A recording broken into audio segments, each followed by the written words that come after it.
Dans la vidéo d'aujourd'hui, je vais remplacer le différentiel du pont avant de mon Jeep Cherokee. Pour remplacer le différentiel, évidemment, il faut un différentiel déroulement. Donc ça, c'est les roulements de la cage de différentiel. Donc moi, j'en ai pris, il y avait une paire de roulements qui arrivait avec le kit. J'en ai racheté une deuxième paire pour me faire des faux roulements, en fait, qu'on va monter ici pour faire l'ajustement du backlash. Pour monter, installer tout ça, je vais utiliser un comparateur à levier, un comparateur à plongeur, un paquet de chimps, de cales, un pied à coulisses ou un comparateur pour mesurer les cales et pour sélectionner la bonne épaisseur de cale. Dans la foulée, je vais aussi remplacer les joints donc qui sont les joints qui sont dans le tube de pont, donc qui font l'étanchéité entre l'arbre de roue et le différentiel, qui évite que l'huile du différentiel ressorte par l'arbre de roue. Donc, très important, évidemment, il faut la méthode et puis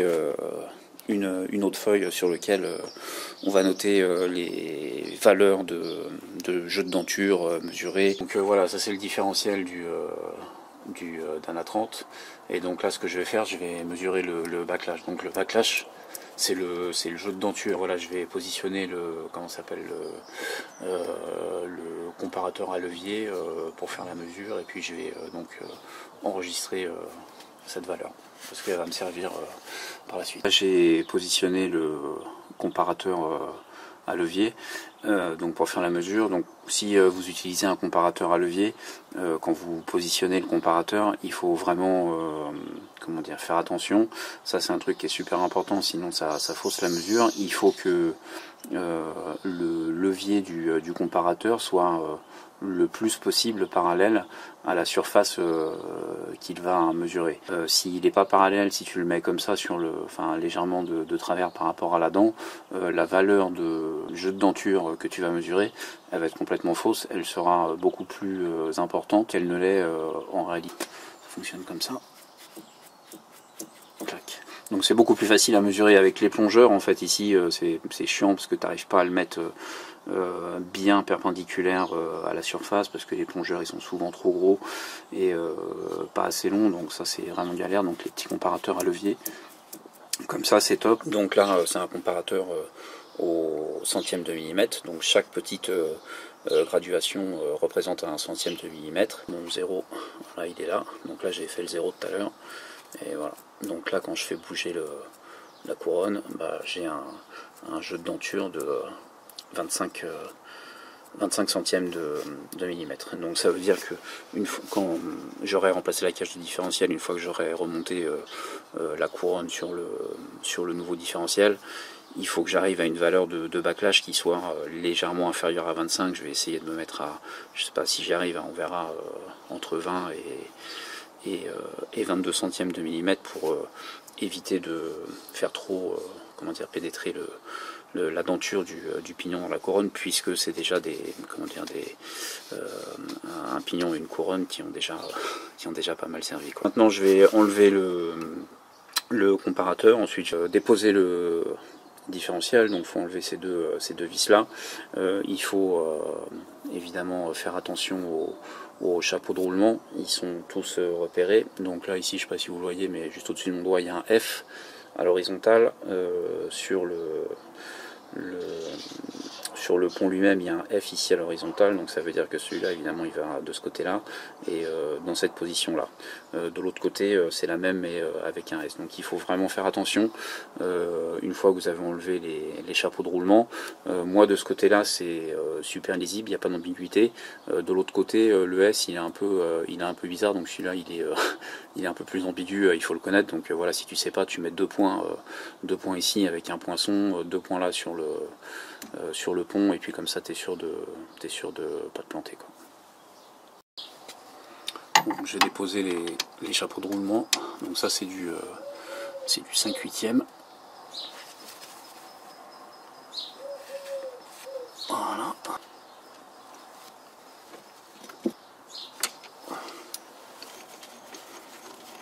Voilà, donc on essaye de garder les vis, les mêmes vis avec les mêmes chapeaux de roulement.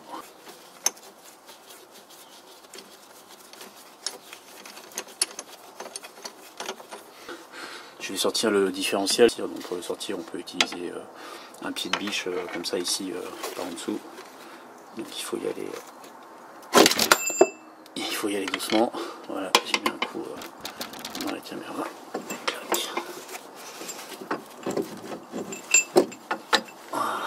Ça c'est les joints, des tubes de pont ici. Évidemment derrière il y a une tonne de merde. Je sais pas comment je vais faire pour nettoyer ça, mais il va falloir être créatif, et puis après il faut les réinstaller, et ils se réinstallent ici depuis l'intérieur du pont. Donc il faut passer un tube ici et puis venir enquiller le joint à l'intérieur.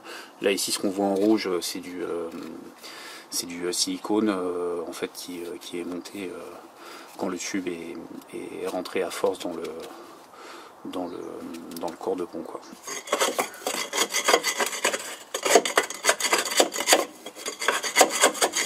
Donc ça c'est la partie la plus galère, c'est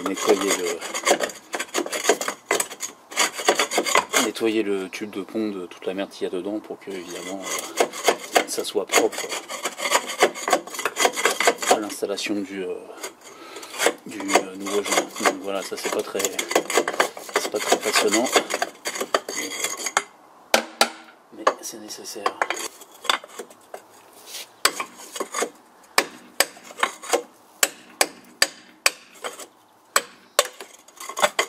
Voilà, ça c'est fait. Donc j'ai utilisé un tube.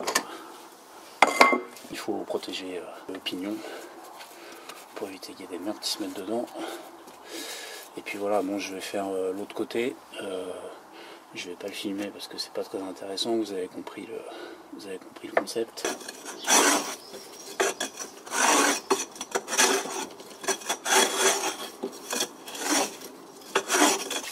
Voilà, et ça c'est une invention JDM, c'est le nettoyeur de tube de pont. J'ai pris la brosse à chiottes de chez moi, quoi. Et voilà.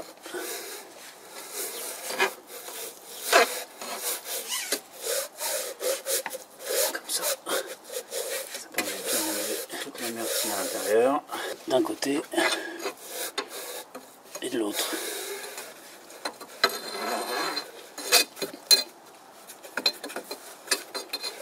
Donc voilà, une brosse à chiottes dans un tube, rentrée en force, et voilà, c'est parfait pour nettoyer les tubes de pont. J'ai terminé de nettoyer le pont. Pour nettoyer, j'utilise un petit pulvérisateur comme ça, et en fait ce que je mets dedans c'est du pétrole désaromatisé, pardon. C'est un produit qui coûte pas cher, qui coûte beaucoup moins cher que les pulvérisateurs en spray que tout le monde utilise. Mais voilà, ça coûte une blinde. Merde, j'en ai mis pour récupérer en dessous, ça serait bien. Donc voilà, et en fait ça dégraisse, ça enlève bien la merde, mais ça a l'avantage d'être de laisser une couche grasse qui protège de l'oxydation, de la corrosion. Donc c'est bien marqué pour dégraisser, mais en fait ça laisse un film gras sur les pièces. Donc voilà, ça c'est parfait, et puis ça permet d'aller dans les coins, nettoyer le filetage, et puis voilà, ça coûte que dalle. Donc voilà, ça c'est tout propre. Maintenant je vais installer les joints de tube de pont. Donc voilà, c'est ce machin là, comme ça. Là ici c'est écarté parce que en fait donc c'est pour guider l'arbre. Donc l'arbre de roue il arrive comme ça, et ensuite il se centre automatiquement, et puis voilà, après il y a le joint derrière, donc évidemment ça se monte comme ça. Donc il faut l'insérer dans le tube de pont, et évidemment en fait voilà, bah ici là tu peux pas, il n'y a rien pour l'installer, donc il faut glisser un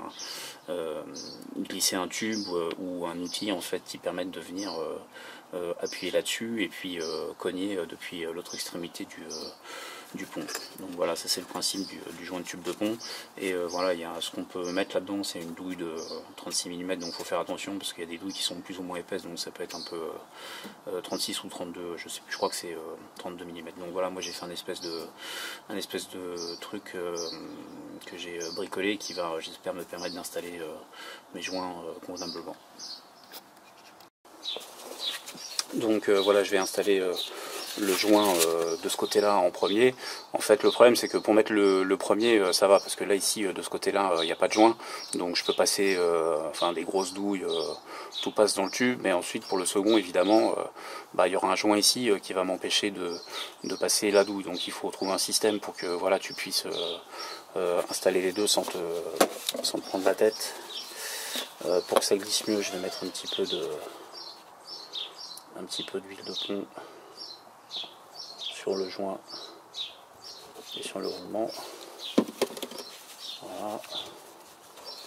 Je vais en mettre un petit peu à l'intérieur ici où le joint doit s'installer. Voilà. Ensuite, je vais positionner le joint. Vu qu'il y avait un petit peu de silicone qui y dépassait. Voilà. Maintenant, je rentre la douille dedans. Et maintenant, j'ai plus qu'à les cogner de l'autre côté, quoi.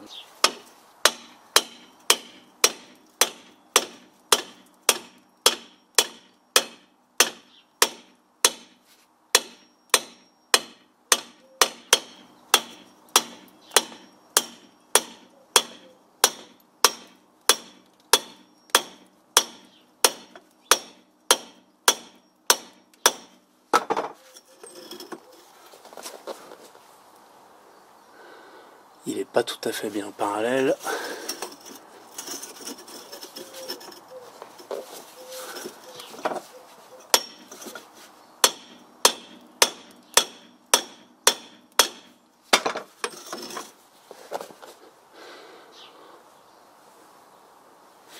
Il n'est pas droit.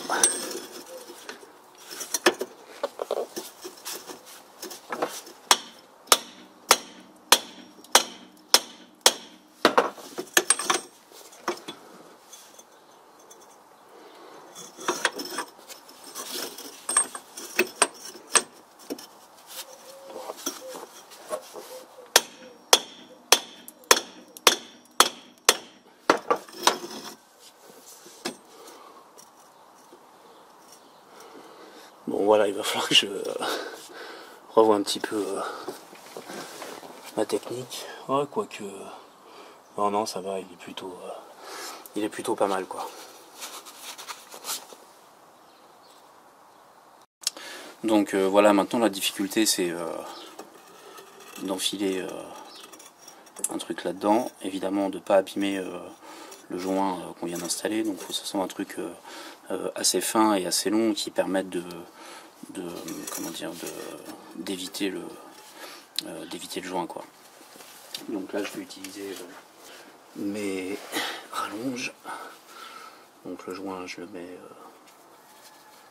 heureusement je vérifie le petit ressort, il n'y a pas le petit ressort en place. Il faut vraiment faire attention à ces petits joints. Là ici c'est un petit ressort en fait qui va comprimer le caoutchouc sur l'arbre. Voilà, ça je vais enfiler là-dedans comme l'autre.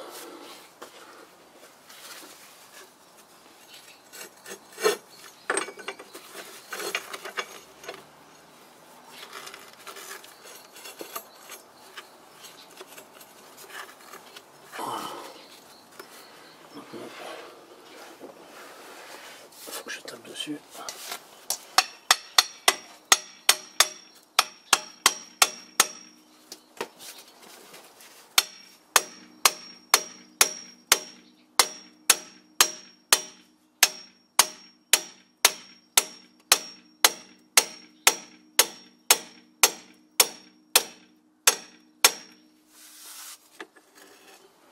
Voilà, ouais, c'est bon. Il est impeccable. Il faut que j'arrive à enlever ce merdier. Parce qu'évidemment je ne peux plus le sortir maintenant. Voilà. Voilà, donc après tout ça, maintenant je peux commencer à m'occuper de la réinstallation du différentiel. Donc je vais mettre un petit coup de nettoyage parce que il y a encore de la merde qui est sortie. Donc voilà le truc que j'ai utilisé. Hein. Donc ça c'est des extensions de boîtes de clés à cliquer pour camion. Donc il y a des grandes, des petites. voilà, la douille ici comme ça sur le truc, et en fait ça c'est un bout de tube que j'ai hop là, elle a fait me tomber sur les pieds. Ça c'est un bout de tube que j'ai rentré ouais, je suis dans le focus, ouais, c'est un bout de tube que j'ai rentré à force dans cette espèce de raccord là dans lequel il y a un tube en fait qui vient comme ça.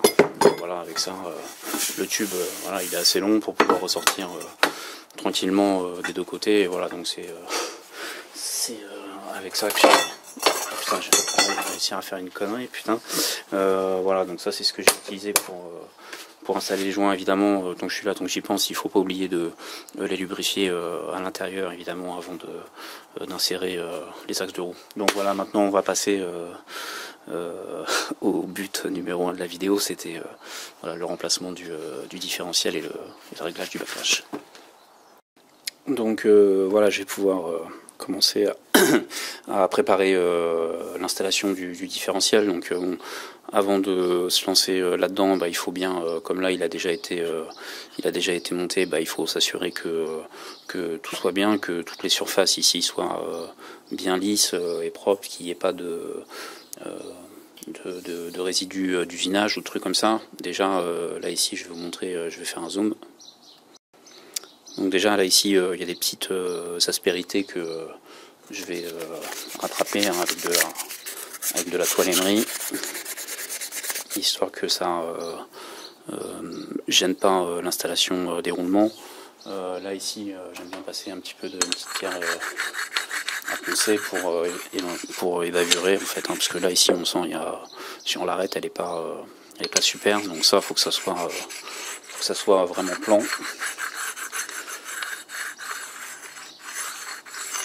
Et puis voilà, je vais regarder l'autre côté aussi, mais bon, ça n'a pas l'air trop mal. Je vais comment dire, polir la surface ici pour l'installation des roulements pour que ça glisse un peu mieux, parce que j'ai pas de presse, donc je vais faire ça rock'n'roll, je sais pas trop comment, mais il va bien falloir que je le fasse. Et puis voilà quoi.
Voilà, comme ça c'est bien brillant maintenant, bien lisse. Voilà, maintenant la prochaine étape, c'est comment dire, la fabrication des faux roulements, quoi, des dummy bearings, pour pouvoir déterminer le jeu de la cage de différentiel dans le pont. Donc voilà, ça c'est les roulements qui sont livrés avec le kit. Bon, les roulements ils sont livrés un peu en vrac comme ça dans un sachet en plastique, c'est pas super. Donc voilà, il y a 2 roulements. Moi j'en ai commandé 2 autres, évidemment. Ceux-là ils sont emballés. Ils sont emballés correctement, ils sont beaucoup plus protégés que les roulements qui sont livrés avec le kit. C'est pas très sérieux, on va dire quoi. Le roulement, il faut que ça reste propre. Il faut éviter de mettre ses pattes dessus, en fait, surtout ici à l'intérieur ou sur les rouleaux ici. Et donc voilà, donc il va falloir que je fasse des roulements que je sois capable d'installer, de monter et de démonter pour pouvoir déterminer ici l'épaisseur de calage correct. Donc voilà, ici il y a des cales d'épaisseur qui viennent se mettre ici pour ajuster donc la position de la couronne par rapport au pinon. Voilà. Donc, dans ce sens-là, en fait ici il va y avoir la couronne. Donc voilà, il y a des cales ici qui vont permettre de positionner correctement en latéral le différentiel pour avoir le bon backlash. Donc voilà, le seul moyen de le faire, c'est d'agrandir le diamètre intérieur des roulements pour pouvoir les monter. Donc il faut en premier monter les roulements sans cale, faire une mesure de jeu latéral et ensuite compenser ce jeu latéral avec donc ces cales d'épaisseur qui sont évidemment calibrées, qui ont une épaisseur bien précise. Donc il faut mettre le nombre de cales suffisant pour plus qu'il y ait de jeu, et ensuite il faut rajouter une cale supplémentaire pour avoir une bonne précharge sur le roulement. Donc sur le Dana 30, les cales d'épaisseur, elles se mettent ici, entre le roulement et le différentiel. Sur le 35, c'est le contraire, en fait, le roulement il est tout seul ici, et on rajoute les cales ici à l'extérieur de ce côté-là, comme ça, quoi. Donc ça, c'est la différence entre le Dana 30 et le Dana 35. Donc pour pouvoir monter et démonter les roulements tranquilles, il faut que je les mette dans l'étau, puis il faut que j'agrandisse le diamètre à l'intérieur assez pour que voilà, ils puissent être mis en place correctement. Voilà, donc les références des roulements, hein, donc c'est les Timken, hein, c'est des bons roulements, donc c'est des LM 501 349 et LM 501 314. Donc il y a deux références, parce qu'évidemment il y a le roulement et puis cette pièce-là, hein, je sais pas comment ça s'appelle. Donc voilà, bon, je vais faire les dummy bearings. J'ai déjà fait une vidéo là-dessus, donc je vais pas trop m'éterniser sur les dummies.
Donc voilà, maintenant je peux monter, démonter mes roulements tranquillement. Alors il faut vérifier que les roulements soient bien assis.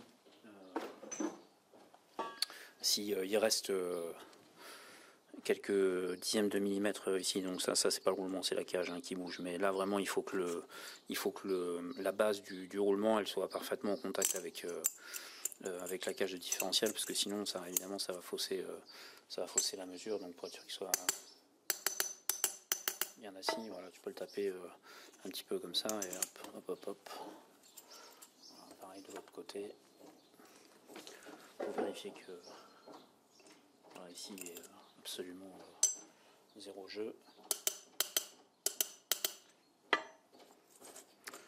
Et voilà, donc maintenant je vais présenter le différentiel dans la Jeep, remettre les chapeaux de roulement, et puis on va commencer à faire des mesures de jeu latéral. Donc voilà, à partir de maintenant, il faut essayer de rester propre et ordonné, et puis bien faire attention à ce qu'on fait, histoire de ne pas avoir à y revenir. Donc là, je vais remettre en place la cage de différentiel avec les deux demi-bearings pour mesurer le jeu latéral. Donc là, ça s'installe facilement, parce qu'il n'y a pas de cale, il n'y a pas de précharge sur les roulements. Donc là, il faut en mettre les chapeaux de roulement sans se planter. Évidemment, je vais en mettre un. Là, il faut faire attention parce que le différentiel, il peut tomber facilement.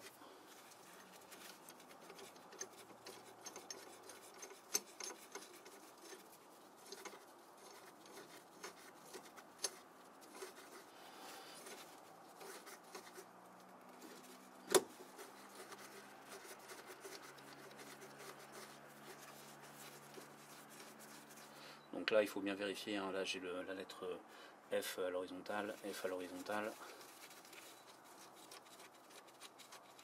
Et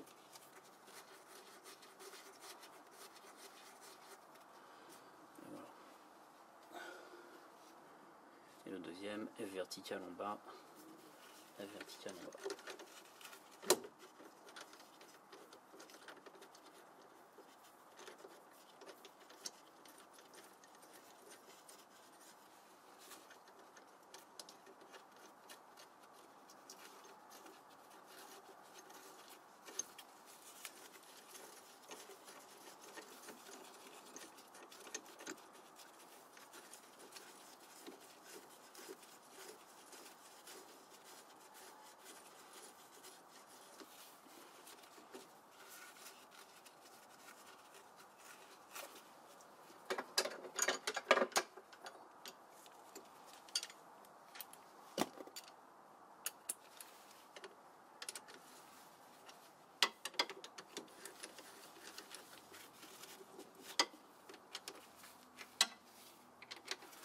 Donc voilà, là je serre juste à la main comme ça. Et donc là maintenant ce qu'on va mesurer, c'est ce jeu latéral là.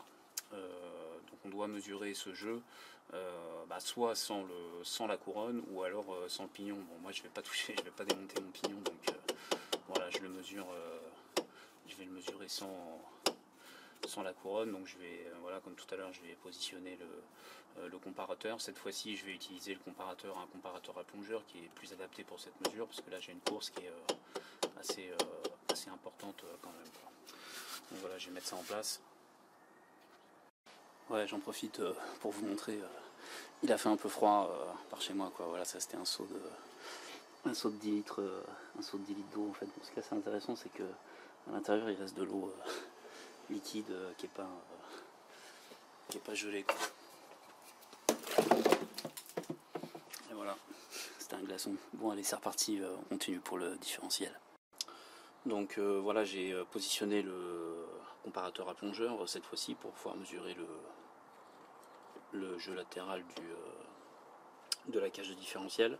Donc voilà, les chapeaux de roulement, ils sont pas super serrés, ils sont juste serrés à peine à la main. Donc ce qu'il faut, c'est faire le zéro du comparateur en tirant la cage de différentiel ici le plus de ce côté là. Donc là on fait le 0 ici, voilà, là je suis bien à 0. Ensuite on pousse de l'autre côté, et pareil on pousse fort pour aller en butée. Et donc là j'ai donc 2 mm, hein, et puisque l'aiguille a fait 2 tours, un tour c'est 1 mm, ensuite j'ai 5, 10, donc là j'ai 2 mm et 13 dixièmes de millimètre de jeu latéral. Donc je le refais. Et évidemment j'ai bougé un peu, donc là mon 0 il a changé, mais voilà, là je suis de nouveau au 0. Je pousse, hop.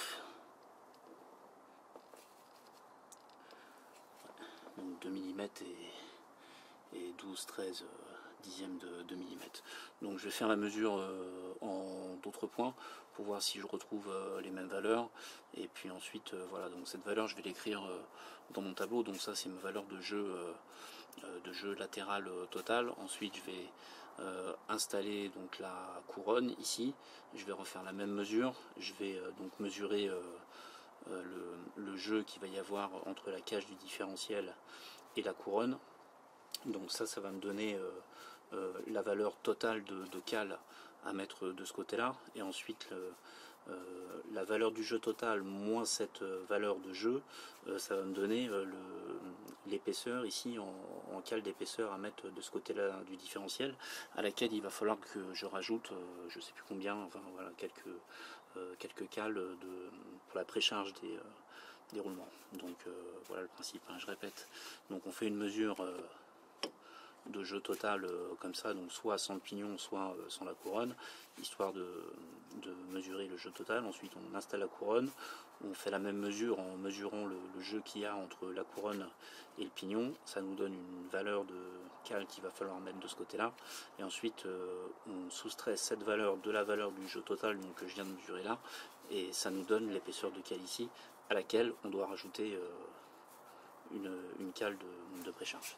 Donc voilà. Donc voilà, maintenant que j'ai fait la mesure du jeu total, il faut que j'enlève le différentiel, encore une fois, et que j'installe la couronne, que je refasse la même mesure avec la couronne. Ah, ça prend du temps, hein, putain.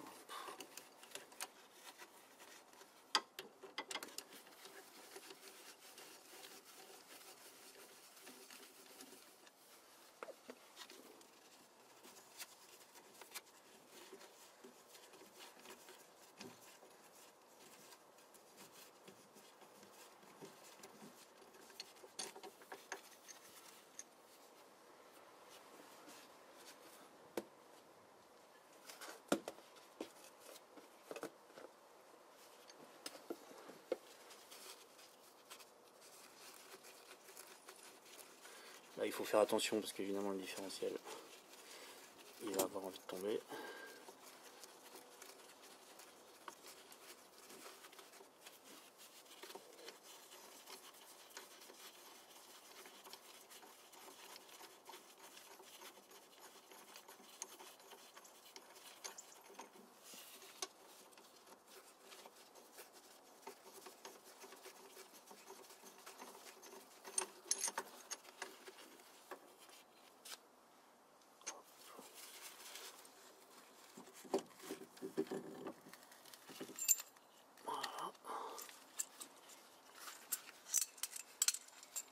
Donc maintenant je vais installer la couronne sur la cage de différentiel, et je vais refaire la même mesure avec les demi-bearings cette fois, voilà pareil, et puis la couronne aussi quoi.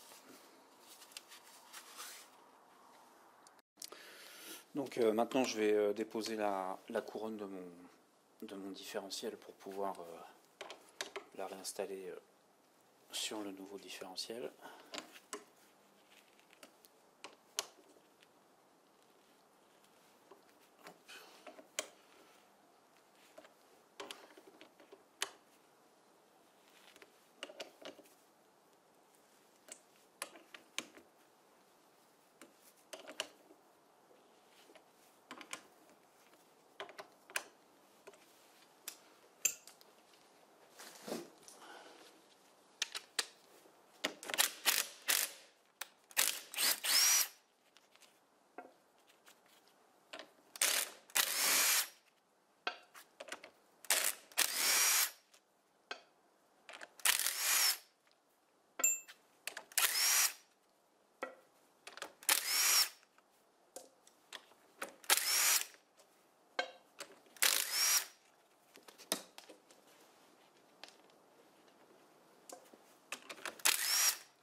faut la taper gentiment.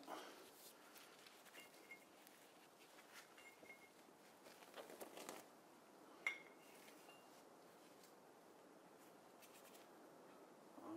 Bon, il faut rester ordonné, hein. Voilà, ça c'est bon, j'en ai plus besoin.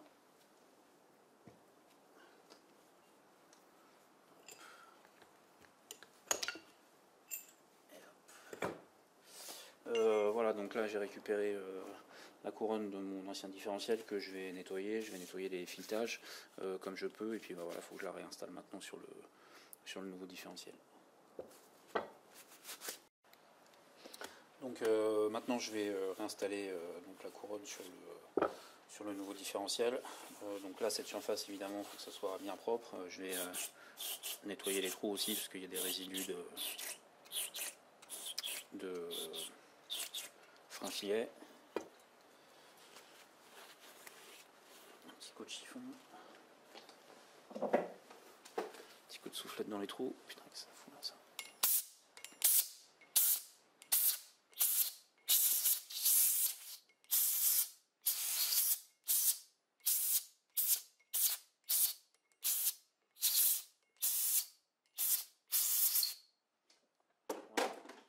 Ça c'est bien propre. Donc en fait la couronne pour la monter, il faut pas la monter comme ça parce que sinon t'es pas en face des trous, c'est sûr. Donc ce qu'il faut c'est comment dire, voilà, mettre comme ça, la retourner.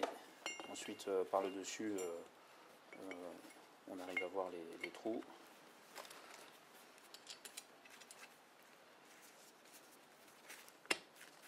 On essaye de faire prendre une vis. Voilà, après on peut la retourner. Et après on peut la taper un petit peu.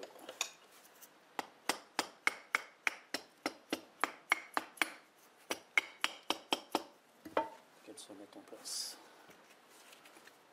Voilà. Et là maintenant elle est alignée.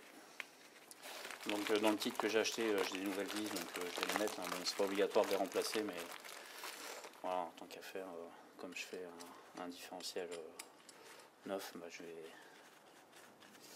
mettre des nouvelles vis. Donc là en fait, vous êtes en train de me dire mais qu'est-ce qu'il fait là? En fait il faut mettre toutes les vis, il faut les serrer pas tout à fait au couple mais presque. Ensuite les défaire et ça c'est des vis qui doivent être montées au frein filet et ensuite serré au couple. Donc là en fait je suis en train d'asseoir correctement la couronne, être sûr qu'elle soit bien positionnée, bien à plat. Et ensuite je vais défaire les vis une par une, mettre du frein filet et les resserrer au couple.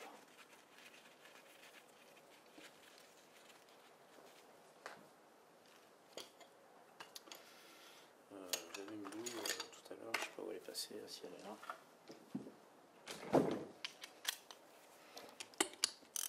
Clac. Elle est redescendue. Voilà.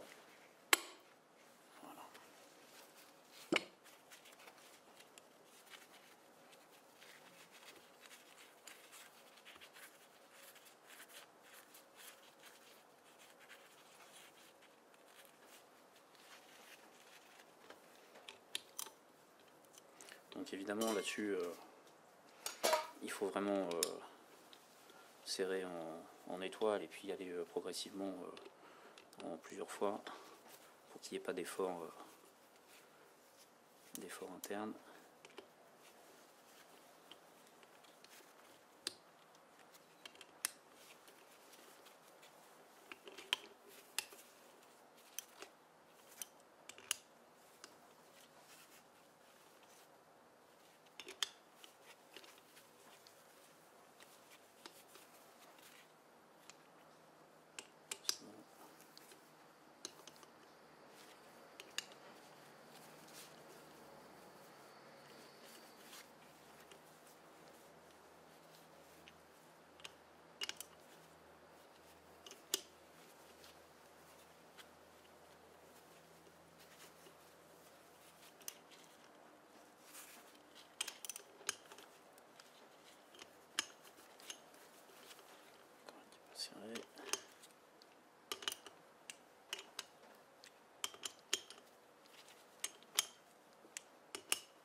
ici.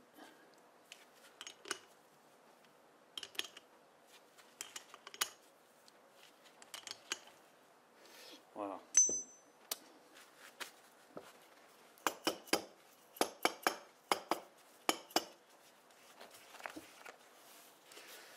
Voilà. Ça c'est bon. Donc maintenant je vais la mettre dans l'étau. Je vais la serrer pratiquement en couple. Et puis je vais attaquer le Loctite. Donc les vis de la couronne, elles doivent être serrées à la clé dynamométrique. En gros entre 45 et 60 pound-feet.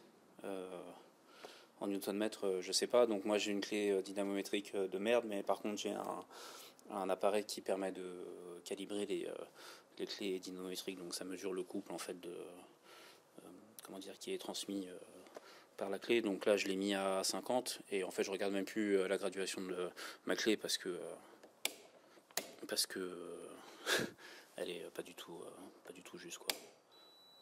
Donc voilà, dès qu'on dépasse un peu beaucoup la valeur, ça gueule. Mais voilà, elle clique avant que ça gueule. Donc voilà, je vais tout serrer à 50 pound-feet. Désolé pour le compresseur. Et ensuite, voilà, je vais attaquer le Loctite. Mais voilà, avec ça, au moins, t'es sûr que c'est serré à la bonne valeur. Je vais vous faire un petit zoom.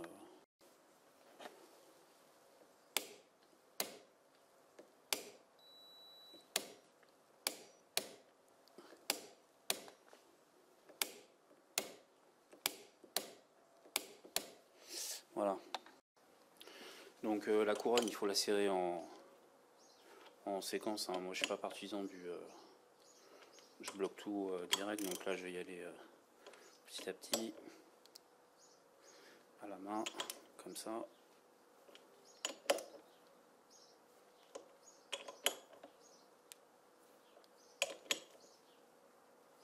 Et ensuite, voilà, je peux attaquer la clé dynamométrique.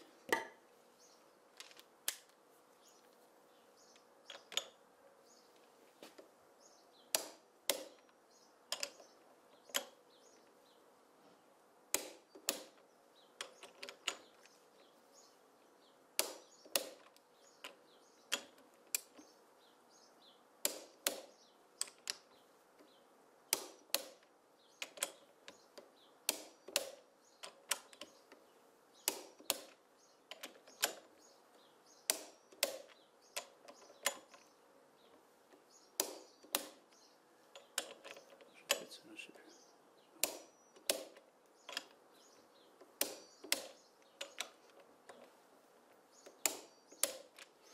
Voilà, donc maintenant c'est bon, elles sont toutes serrées au couple. Je vais recalibrer ma clé dynamométrique pour serrer à 55, un truc comme ça.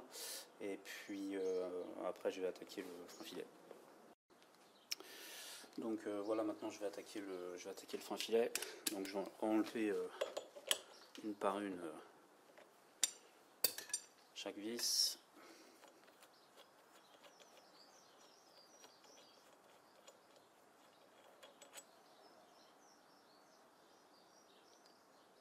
C'est généreux en frein filet bleu, ça suffit, serré à 60, c'est bon quoi.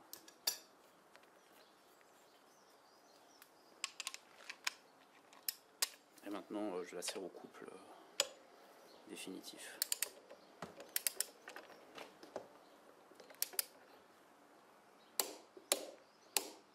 Voilà. Et donc pour être sûr comment dire, pas la faire deux fois, hein, je mets un petit point blanc. Voilà, comme ça veut dire qu'elle est faite.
bon, je vais couper parce que c'est pas super intéressant.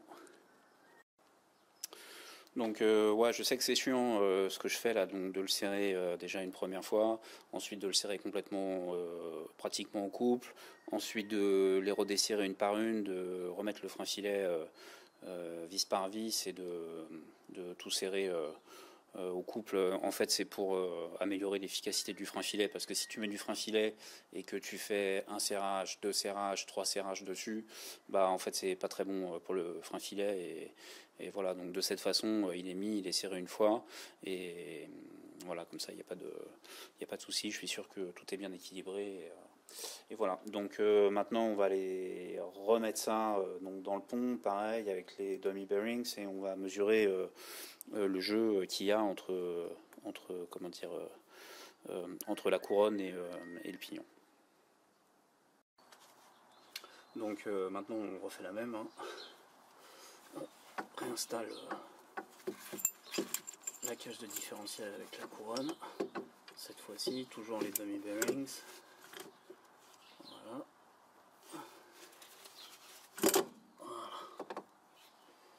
Donc là toujours pareil, il faut la tenir.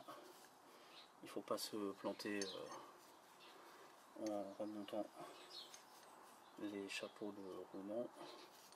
Donc là le F vertical est en bas.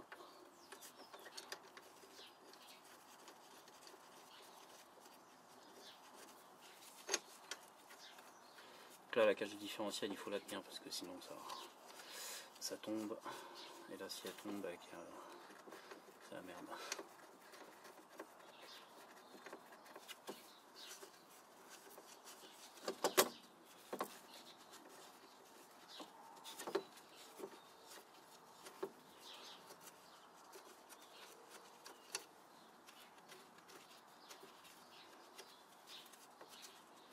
Ouais, si j'avais pris ma clé, ça irait un peu plus vite aussi, il faut dire.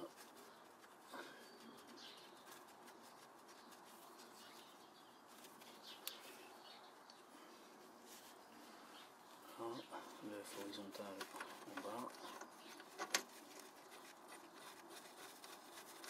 Donc voilà, tout ça, il faut que ça reste propre, il faut que ça soit nickel pour éviter d'éventuellement fausser la mesure, quoi.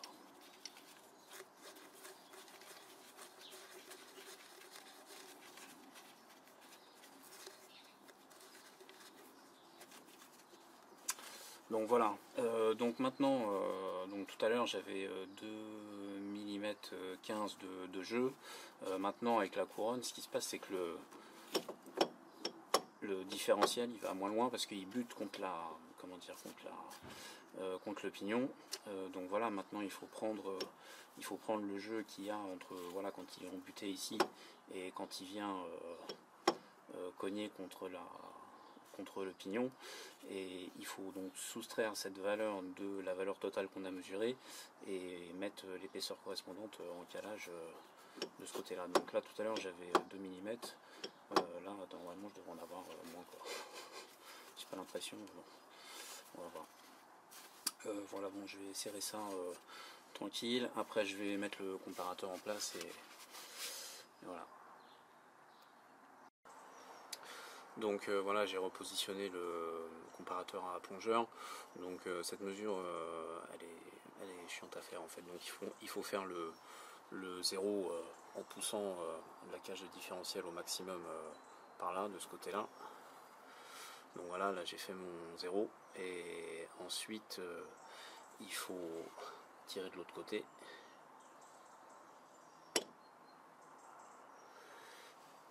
Et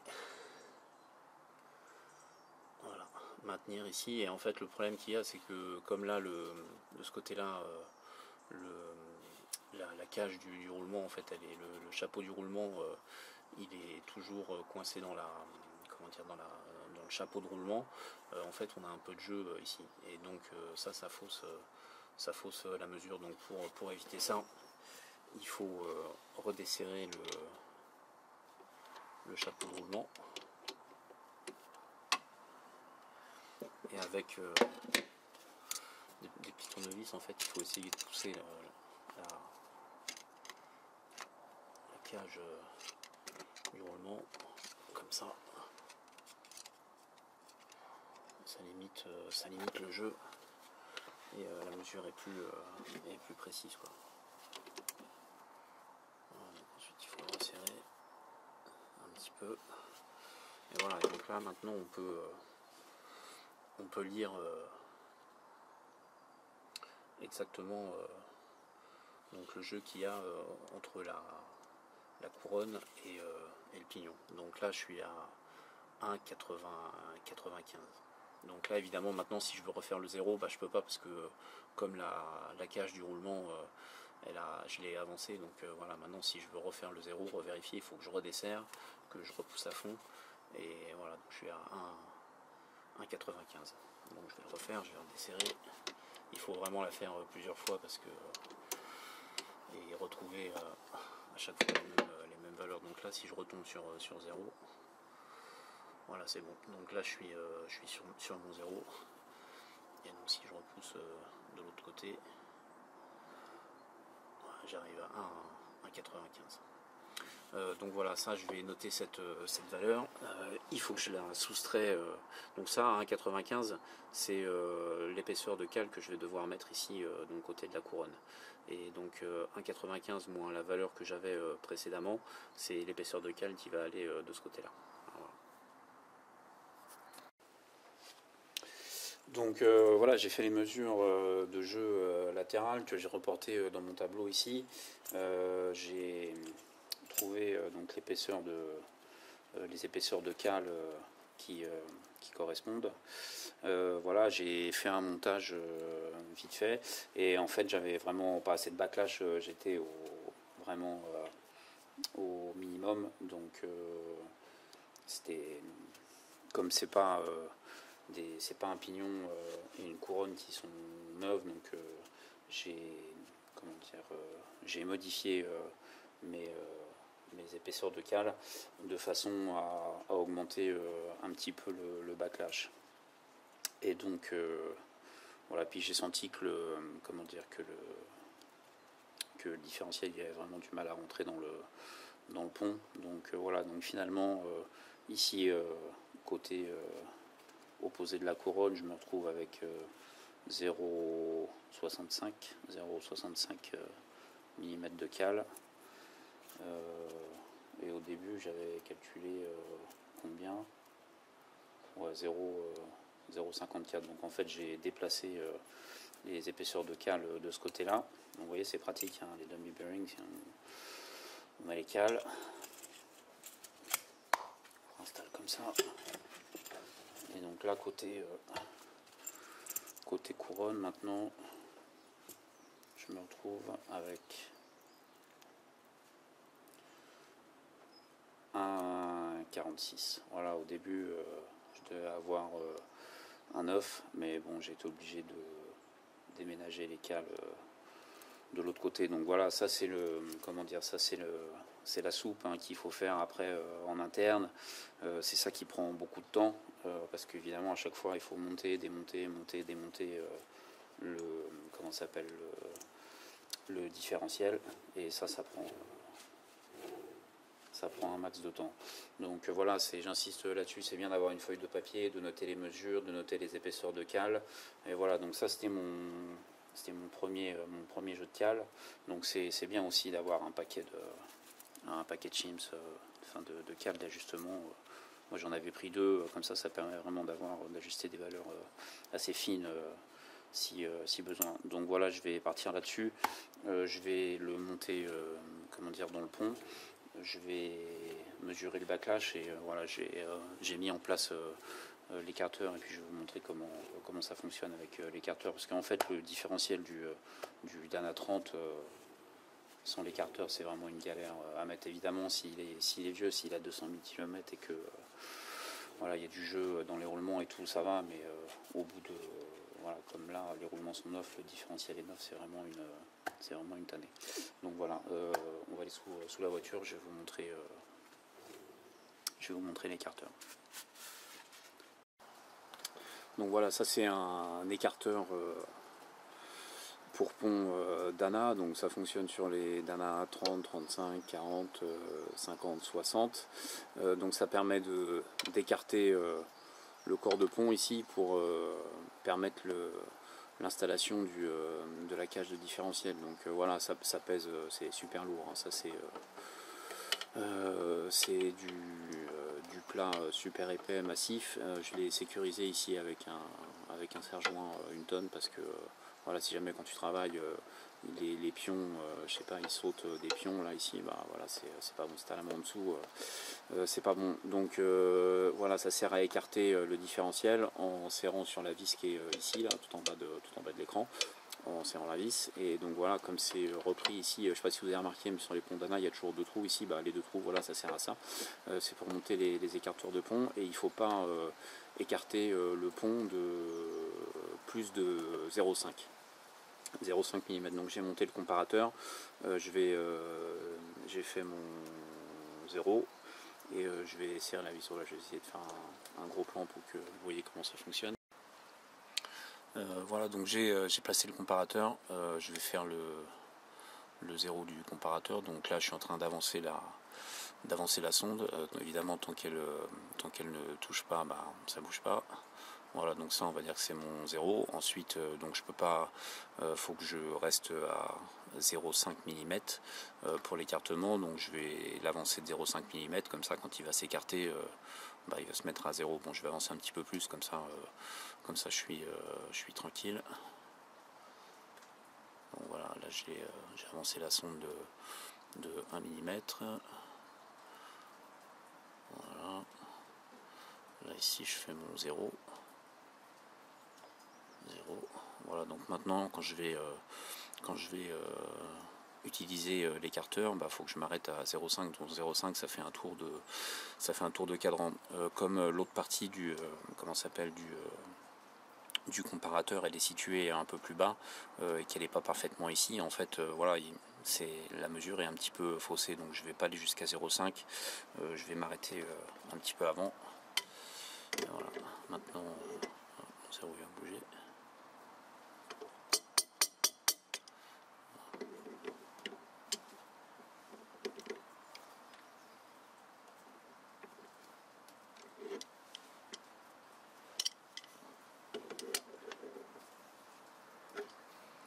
Voilà, dès qu'on serre, tout de suite ça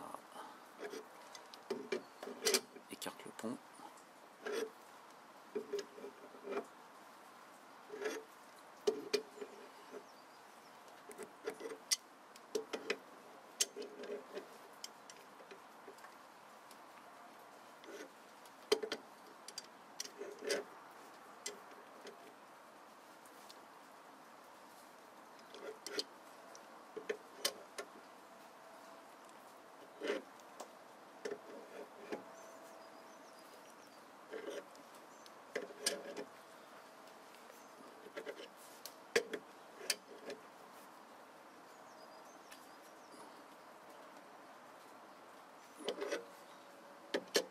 Voilà, maintenant ça commence à forcer. Donc là évidemment il fonctionne à l'envers, donc ça fait 5, 10, 15, 20.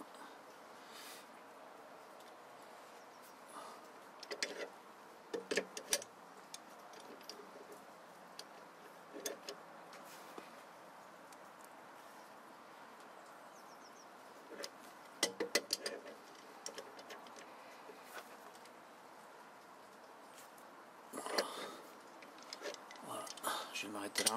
Donc maintenant je vais enlever le comparateur. Hop.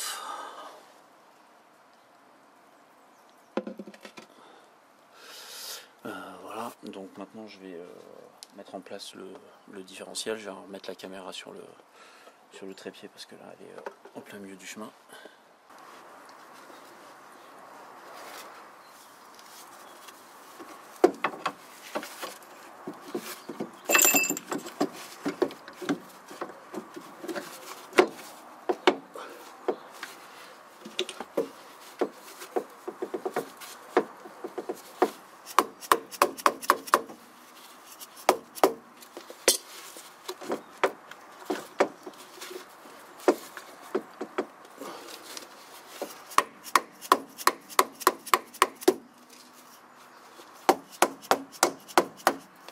pas simple. Je vais écarter un peu plus l'écarteur.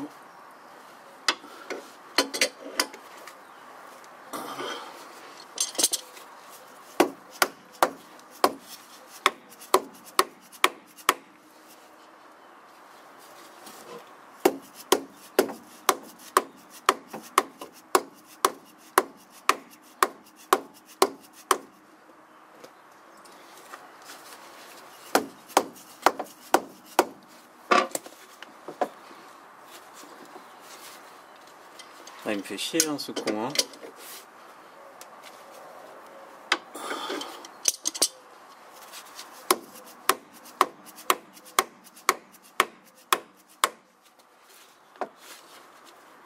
Voilà, pas trop mal. Donc ouais, c'est toujours sportif hein. Voilà, maintenant que j'ai à peu près déterminé mon jeu de cale, je vais installer le comparateur, je vais faire une mesure de backlash.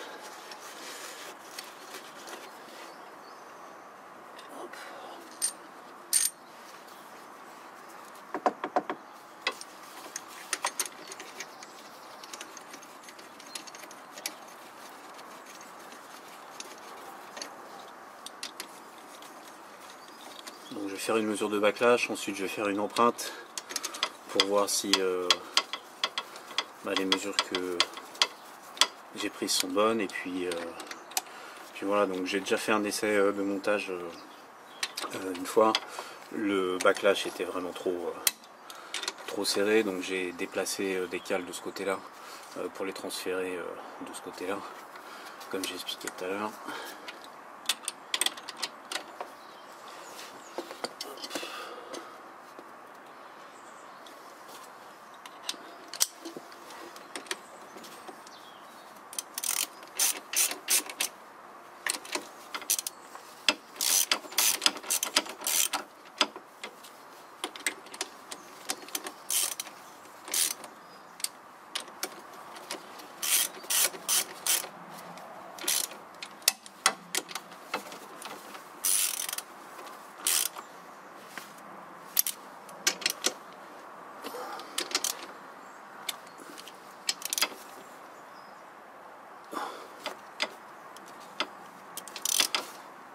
Pour desserrer l'écarteur, je vais détendre les chapeaux de roulement.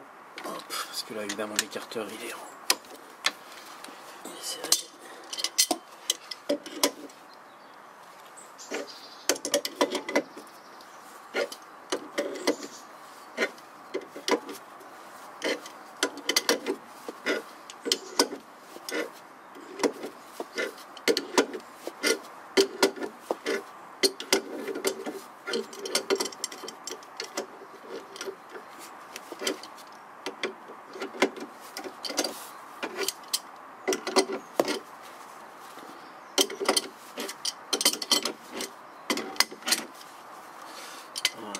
Donc maintenant que l'écarteur est détendu,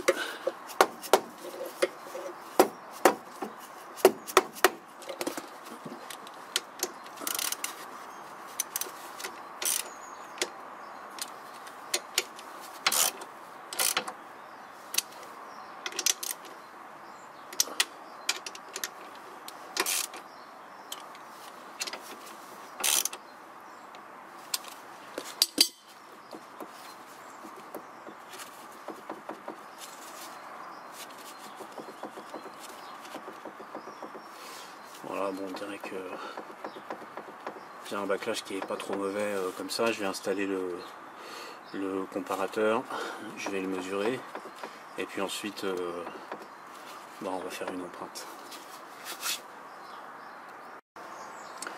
J'ai installé le comparateur pour faire la mesure de backlash. J'insiste vraiment sur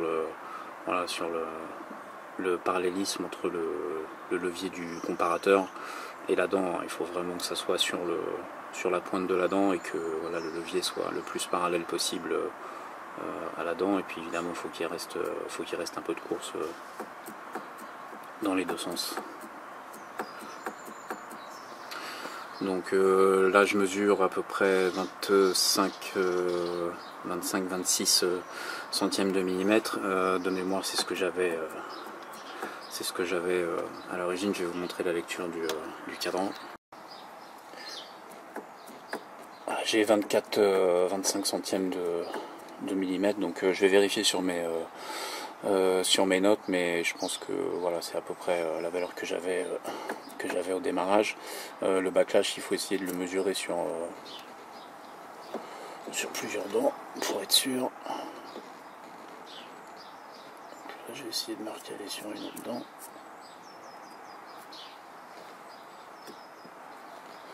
Je vais faire mon 0.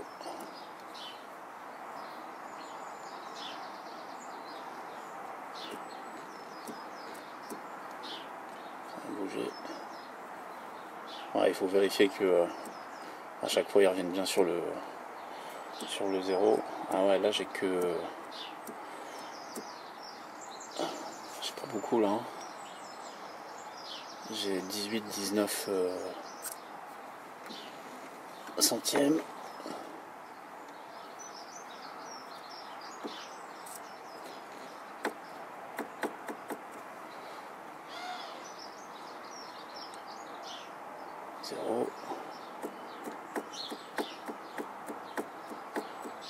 Et là j'ai un peu moins de 30.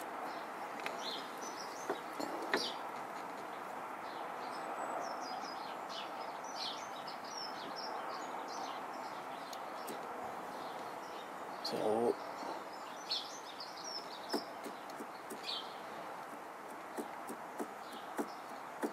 Et là 25.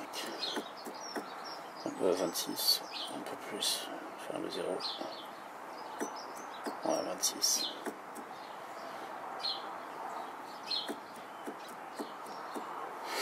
Bon, voilà, je vais partir là-dessus. De toute façon, je vais pas en faire moins, je vais pas en faire plus non plus.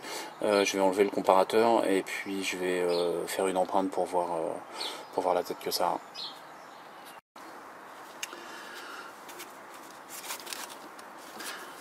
Voilà, donc le backlash est pas trop mal. Maintenant, il faut faire une empreinte pour vérifier si tout est bon ou pas.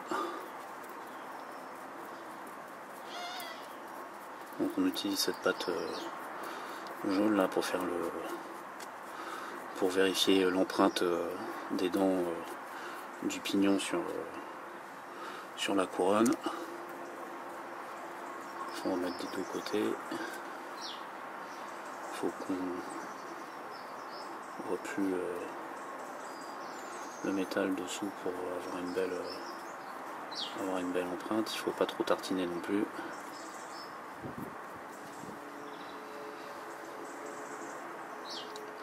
Donc le côté qui est concave, celui du dessus, c'est le côté d'entraînement. Donc c'est quand tu es en marche avant et que le pignon transmet du couple à la couronne, et le côté convexe ou concave, enfin ce côté là c'est le côté où en fait, mettons voilà, quand il y a du frein moteur, les dents du pignon vont appuyer sur ce côté là, et quand tu accélères elles appuient sur ce côté là. Donc ça peut être bon d'un côté et pas forcément de l'autre. Donc voilà, ça c'est la surprise.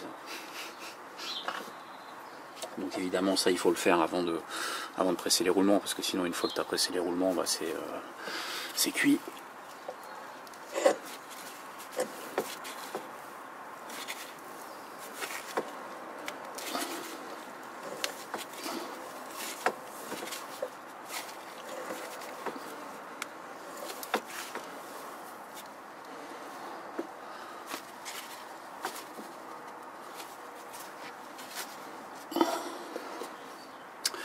Donc,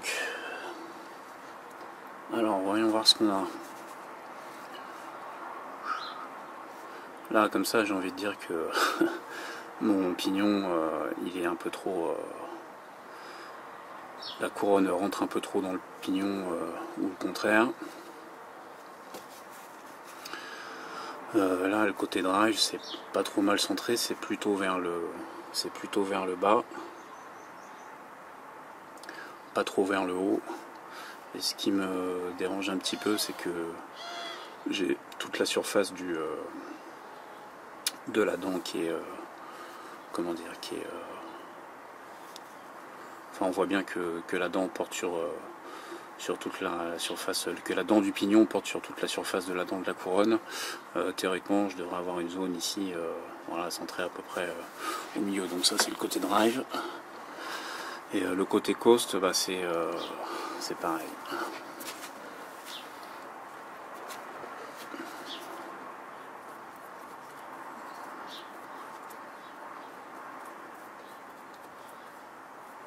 Donc c'est pas forcément super.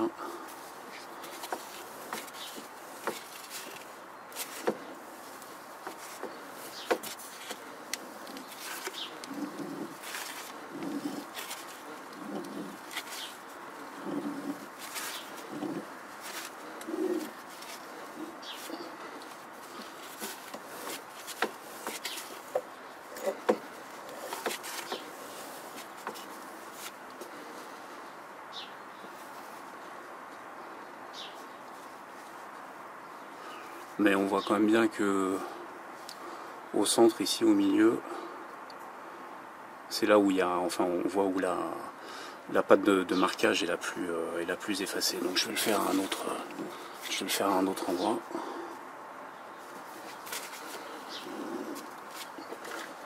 Donc j'ai mis une sangle autour de l'arbre de transmission pour simuler un peu de charge sur le pignon et la couronne. Donc c'est pour ça que c'est dur à tourner.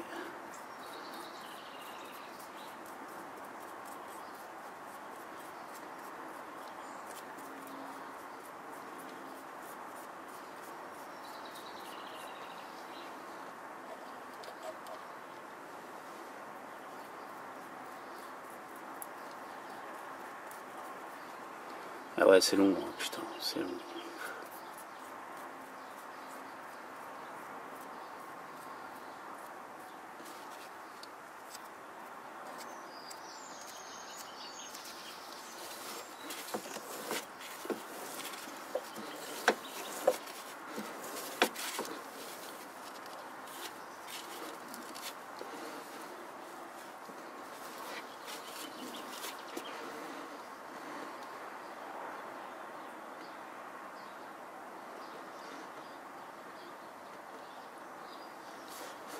Bon voilà, je sais pas trop quoi en penser. Si je pars comme ça, si j'installe les roulements et que j'ai du bruit dans le pont, je suis mal parce que je suis obligé de recommencer.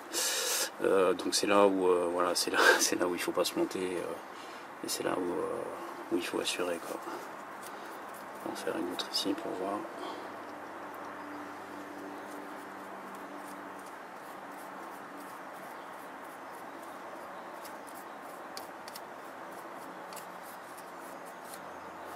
Bon, la dent, elle rentre beaucoup dans la dent du pignon rentre beaucoup dans la dent de la couronne. Ça serait un couple conique neuf. Bah, c'est sûr que ça serait pas bon, mais là, je sais pas trop quoi en penser.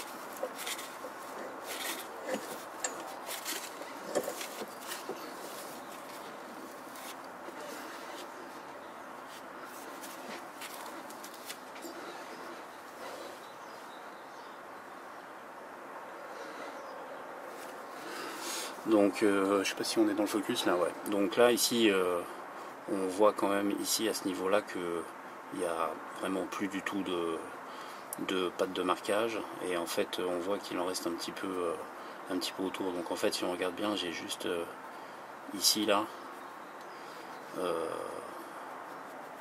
une petite zone où il n'y a vraiment plus du tout de pattes comme ici. Je vais enlever un peu de charge sur l'arbre de transmission et puis je vais refaire une empreinte.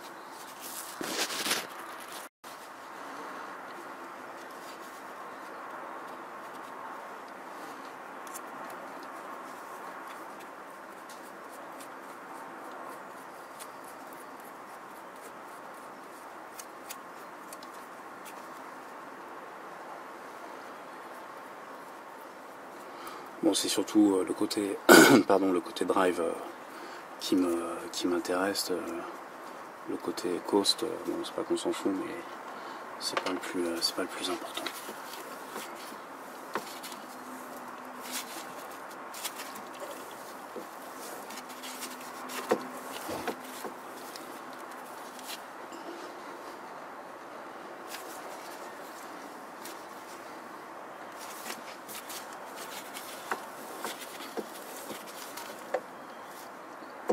J'ai encore un problème avec ma sangle qui se bloque.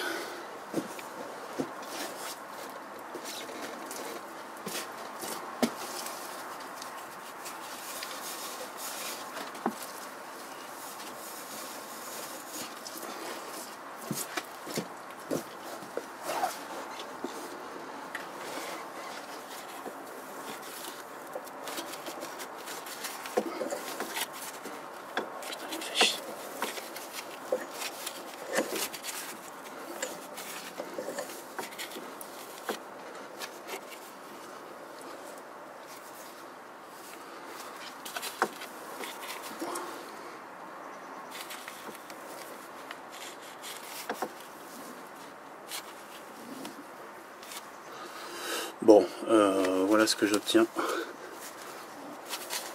avec ces mesures de backlash. Bon, je vais temporiser un petit peu, je vais méditer là-dessus et puis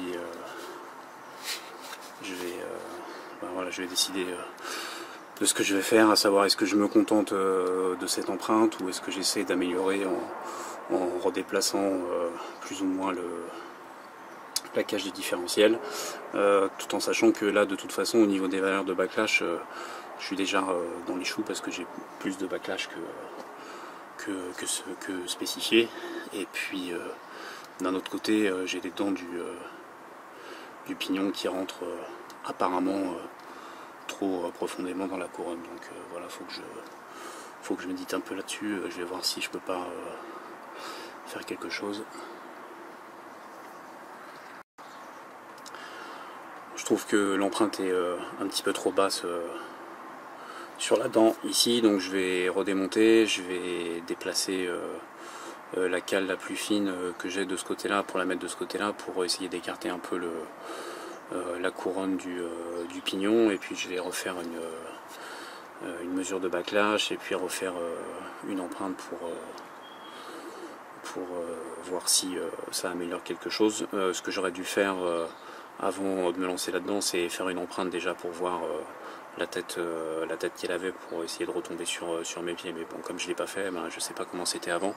Donc voilà, il faut que je tâtonne. Donc voilà, ben, je vais de nouveau utiliser l'écarteur, écarter le pont, enlever les chapeaux de roulement, ressortir le différentiel, refaire le calage, le réinstaller et puis de nouveau refaire une empreinte.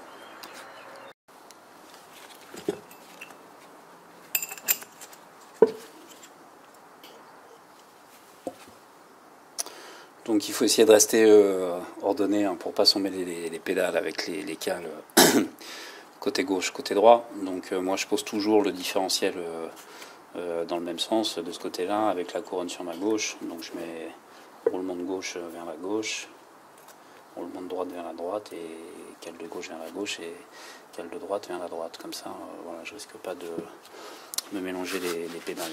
Donc je vais prendre une des cales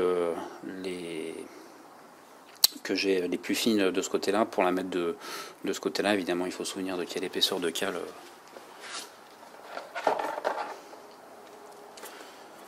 on a déplacé la cage de différentiel. Donc je pense que je vais prendre celle-là qui fait 9 dixièmes de millimètre, 9 centièmes de millimètre. Ouais, voilà. Bon, si mes mâchoires étaient propres, ça irait mieux. Donc j'ai bien le 0. Ouais, elle fait 9 centièmes. Donc cette cale-là, je vais la déplacer de ce côté-là. Je vais le noter sur mon papier.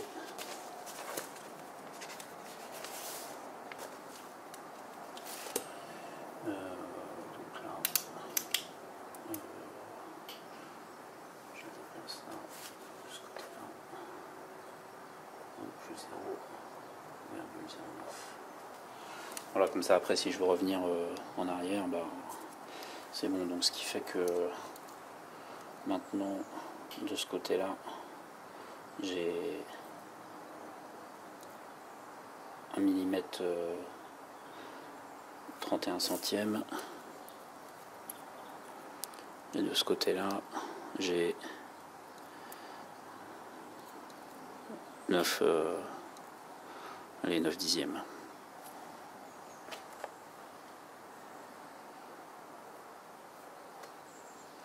Ah bon, je suis revenu sur un truc que j'avais tout à l'heure. Bon, ok, c'est bizarre.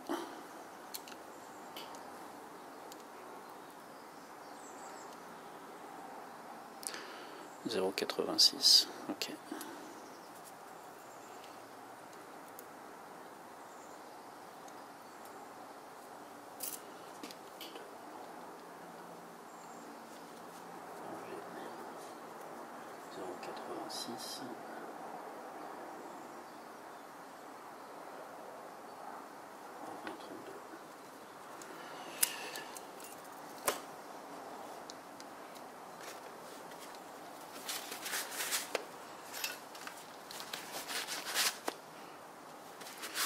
Bon, je l'ai nettoyé un petit peu parce que je veux pas que ça fasse de surépaisseur. Je vais nettoyer ça ici aussi, là où reposent les cales d'épaisseur. Je vais nettoyer ça aussi pour que voilà, j'essaye de ne pas induire d'erreur dans mes mesures. Et après, je vais réinstaller le différentiel. J'ai réinstallé le différentiel et puis voilà, je vais refaire une empreinte encore une fois pour essayer de voir si ça change quelque chose ou pas.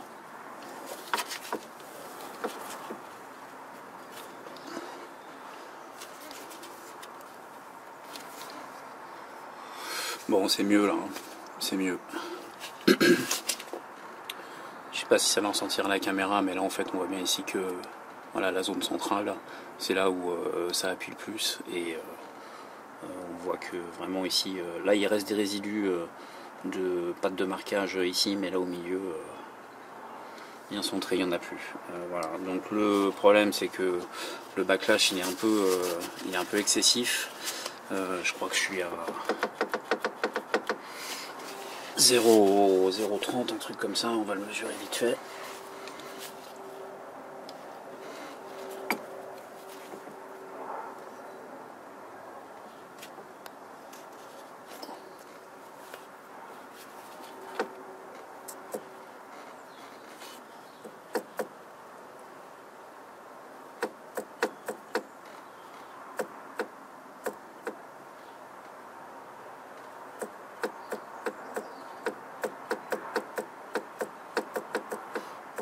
En fait j'ai des backlash qui sont vraiment inconsistants parce que là je suis à 0,20, ce qui est plutôt pas mal.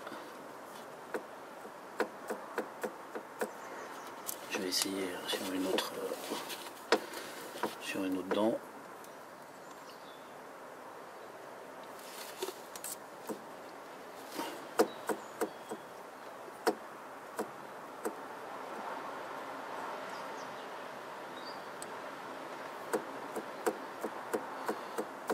Et là je suis à 0, 25, 26, 27, 28.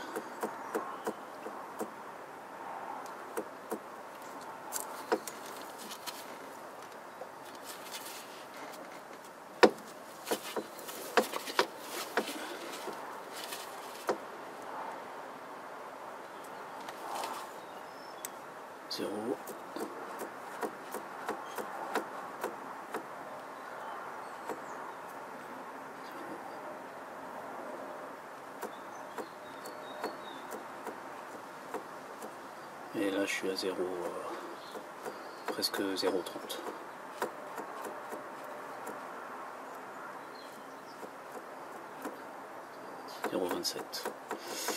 Donc voilà, deux options, soit je reste sur cette valeur de backlash qui est pas fantastique mais avec une empreinte qui est plutôt pas mal, ou alors je reviens sur sur le précédent calage avec un backlash qui est légèrement inférieur à ce que j'avais avant, mais une empreinte pas super. Donc je pense que je vais rester sur ce calage là, parce que vaut mieux avoir une empreinte bonne et un backlash un peu dans les choux plutôt que un backlash dans les spécifications et une empreinte une empreinte qui est pas bonne. Une empreinte qui est pas bonne, ça risque de faire du bruit et d'endommager soit le pignon, soit la couronne ou les deux. Donc voilà, c'est pas évident.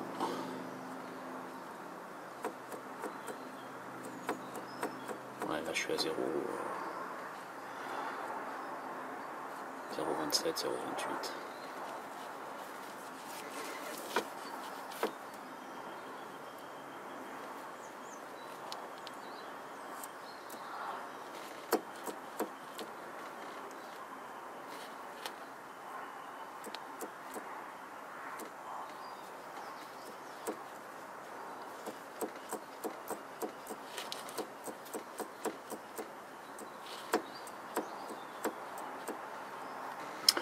Et là je suis même pas à 0, même pas à 0,2.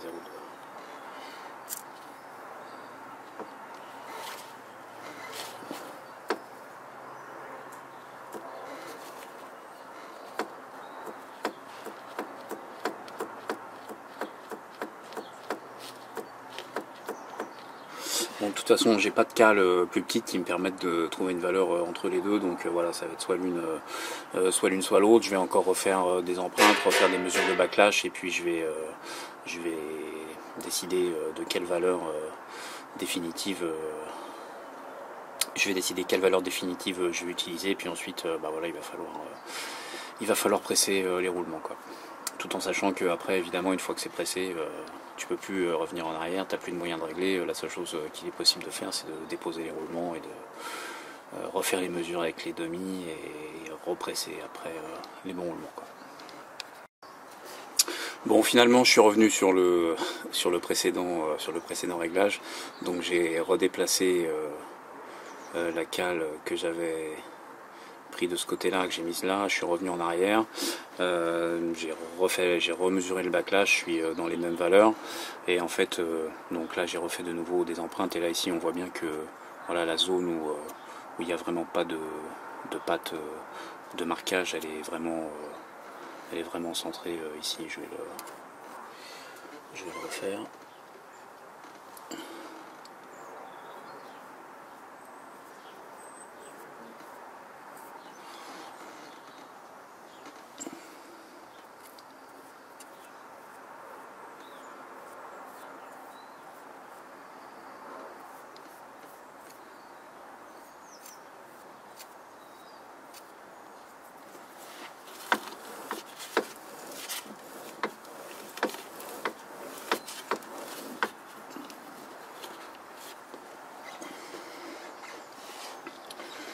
Donc voilà, je sais pas si ça va ressortir à la caméra, mais là, bon, la patte de marquage est enlevée pratiquement sur toute la dent, mais en fait, on voit ici au centre qu'il y a une zone où il n'y a pas de patte de marquage.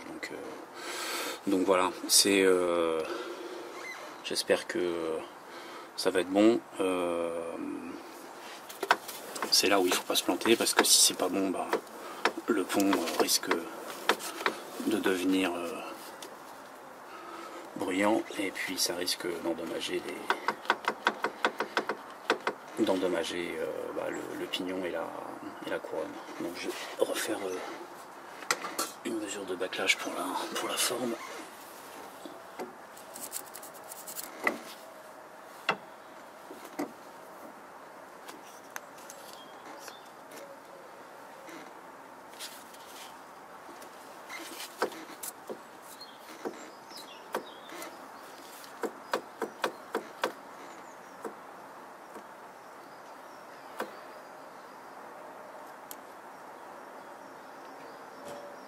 Zéro. Je suis pas à 0. Et voilà, je suis à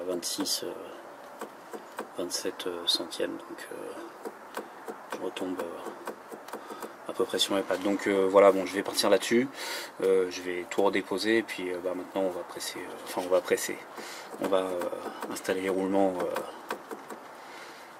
comme je peux, c'est-à-dire sans presse, quoi. Voilà, donc il faut vraiment prendre son temps là-dessus.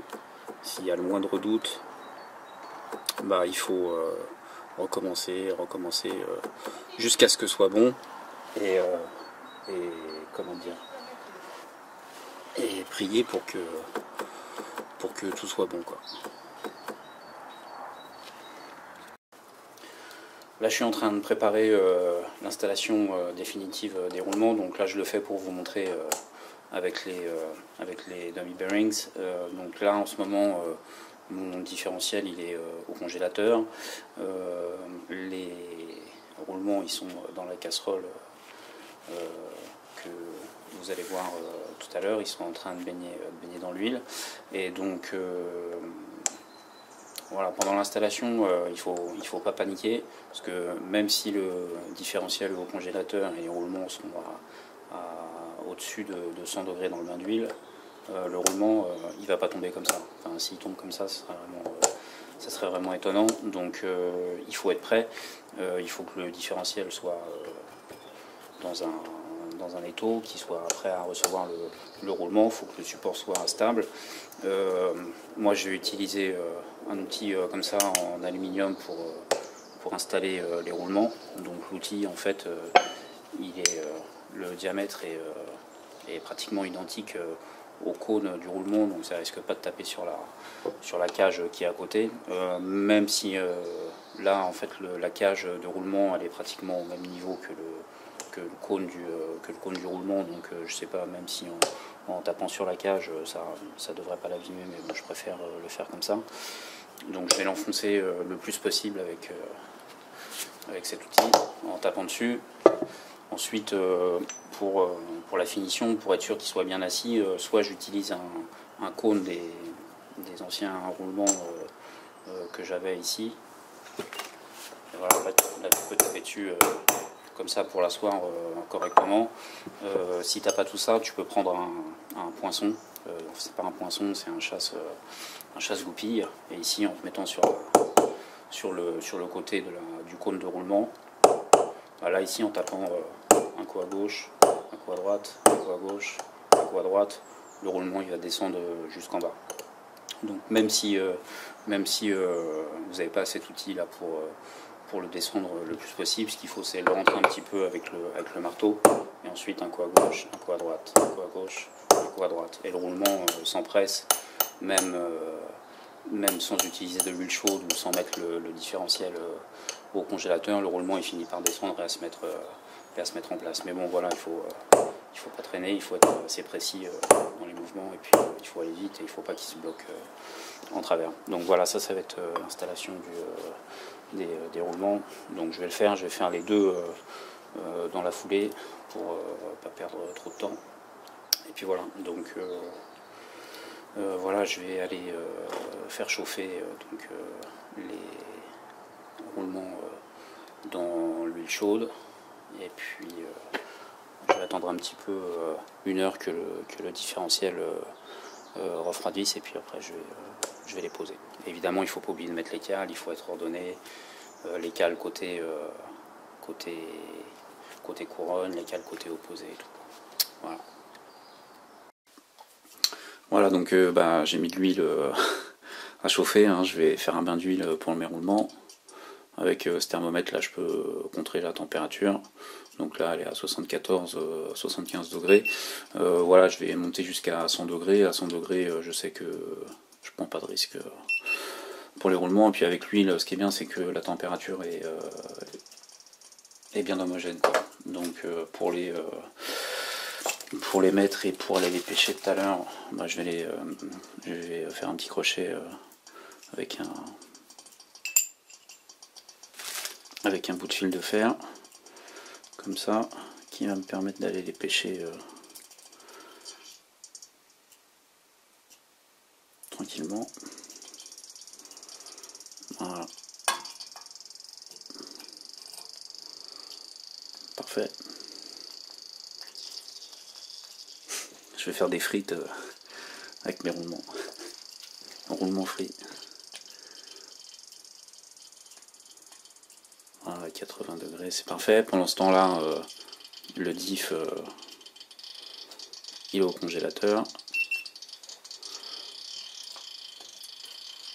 Ah, ça fait des bruits bizarres, hein, l'huile, quand ça chauffe. Hein. Bon, enfin voilà, quoi, vous avez compris le principe. Je vais attendre un petit peu maintenant que ça chauffe. Et puis après, on va essayer de les poser comme ça directement, quoi. C'est parti pour les roulements.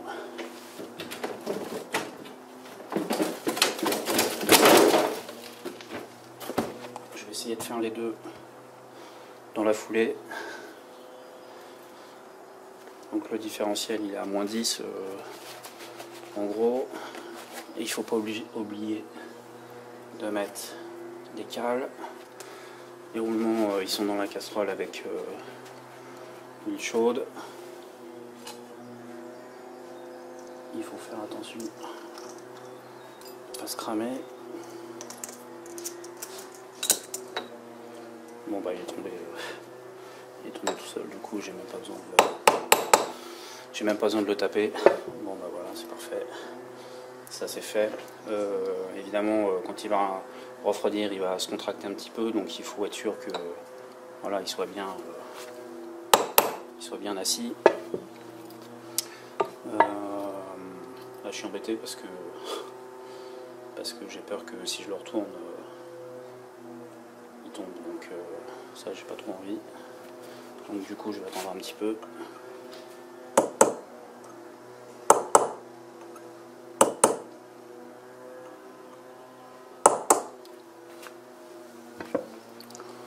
Là, je pense que c'est bon.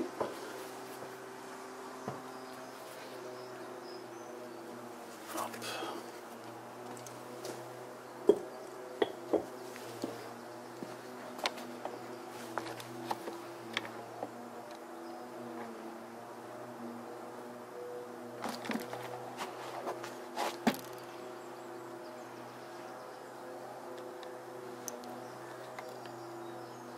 Focus.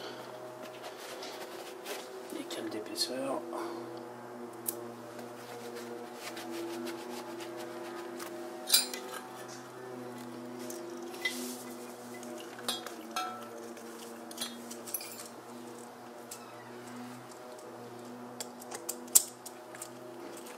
Voilà, et là, je ne vais pas descendre.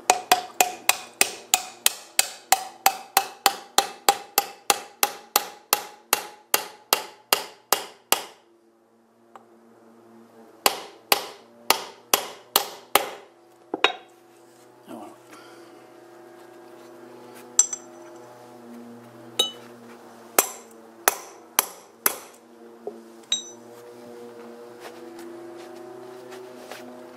Donc maintenant, il faut le laisser remonter un petit peu en température, et puis il faut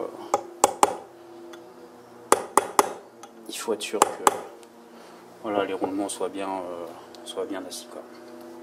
Donc voilà, je vais le laisser reposer un petit peu comme ça, parce que là on dirait qu'il vient du pôle Nord, et puis après je vais aller le réinstaller dans la dip. Donc évidemment la méthode comme ça avec de l'huile chaude, c'est pratique quand t'as pas de presse. Faut faire attention parce que c'est dangereux, ça brûle, ça peut aussi prendre feu, mais sinon voilà, c'est assez doux et rapide comme méthode.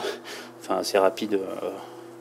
Voilà, il faut un peu de temps pour que évidemment le roulement arrive à la bonne température. Et puis il faut aussi un peu de temps après pour que ça refroidisse, quoi. En fait je vais pas laisser se réchauffer, je vais l'installer tout de suite. Je vais profiter qu'il soit froid et donc légèrement plus petit pour pouvoir l'installer plus facilement. Hop. Là il va rentrer tout seul normalement. Ça devrait.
Bon, c'est toujours un peu la bataille pour l'installation.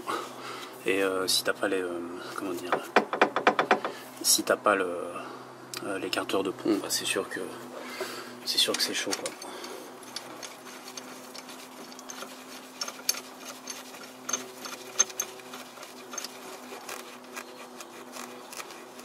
Donc on va le laisser se réchauffer tranquillement.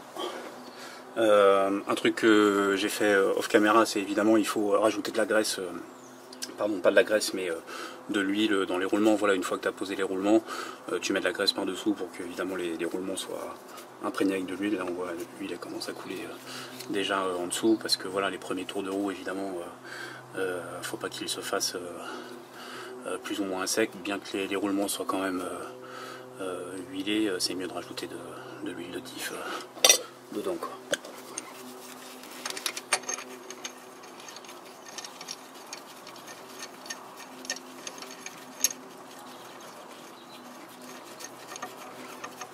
Donc, toujours pareil, on s'assure que les chapeaux de roulement soient bien installés. Le F à l'horizontale qui correspond au F à l'horizontale, F vertical, F vertical, F horizontal, F horizontal.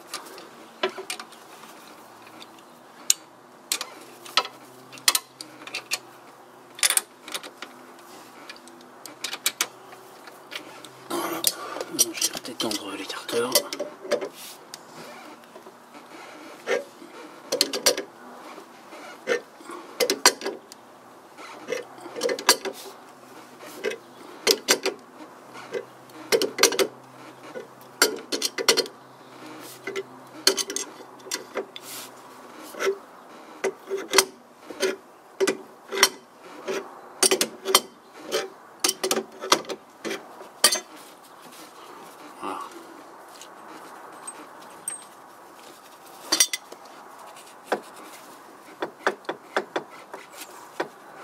Bon, il faut le laisser revenir à température d'ici une demi-heure, un truc comme ça, je vais regarder. Donc je vais refaire une mesure de backlash évidemment, et puis ensuite de nouveau refaire une empreinte pour contrôler que rien n'ait bougé pendant l'installation des roulements. Voilà, donc maintenant je vais refaire la mesure de backlash finale. Donc voilà, j'ai bien fait mon 0. Et donc je retombe sur mes pieds 26 centièmes de millimètre. Donc voilà, évidemment maintenant il faut encore refaire une empreinte pour recontrôler, pour être sûr que tout soit bon. Évidemment maintenant, si l'empreinte est pas bonne, bah grosso modo t'es de la baisse quoi, parce que tu peux plus rien faire maintenant que les roulements sont posés. Donc voilà, c'est parti, on va faire une empreinte.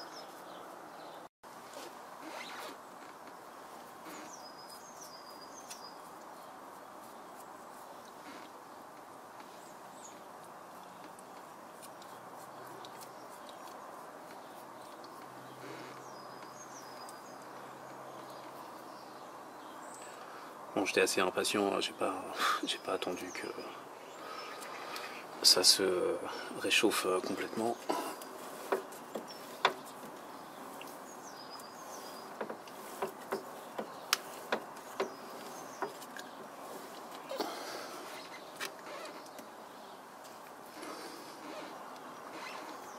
Alors, qu'est-ce que ça donne?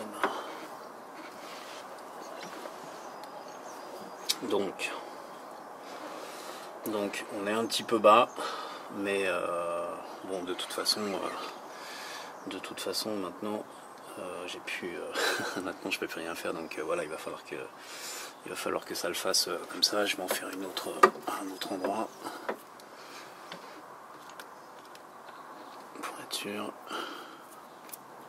Ouais, c'est chaud quoi, hein. C'est chaud là, si t'es pas bon, bah c'est pas bon quoi. Donc voilà, j'espère que ça va pas faire de bruit de différentiel mal réglé. Pourtant ça aurait toutes les bonnes raisons de le faire.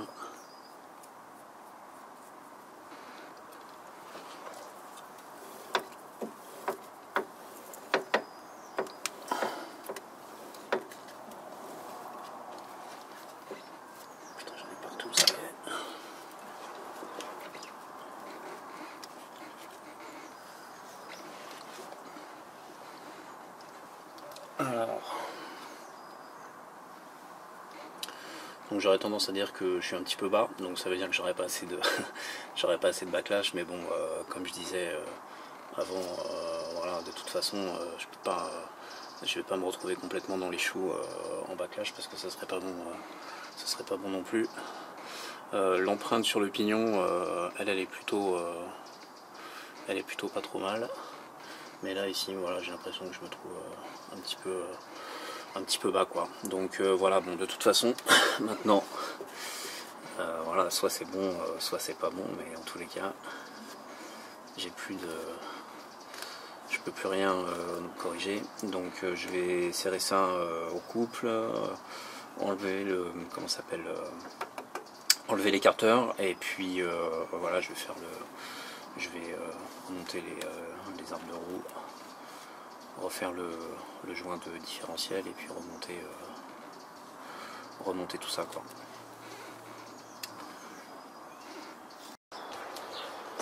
J'ai remonté les arbres de roue, je vais faire le joint d'étanchéité du couvercle de différentiel.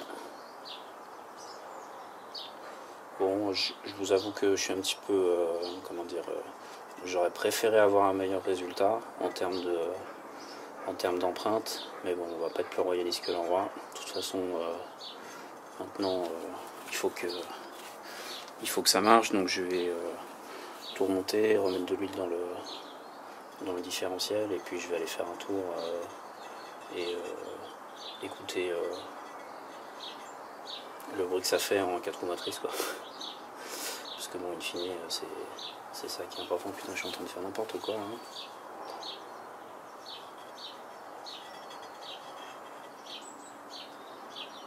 Mais bon, c'est long, quoi. Hein. Concrètement, il faut compter 2 jours. 2 jours complets si t'as pas de galère, et si t'as des galères, bah, ça peut durer plus longtemps, quoi.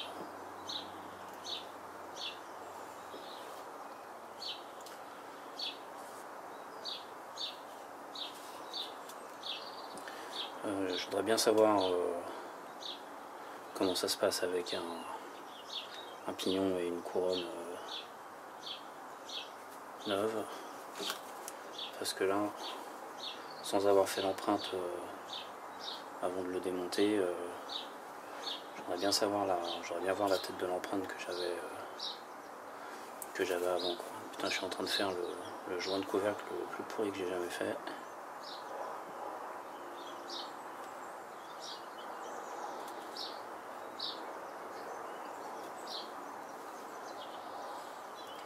C'est pas grave.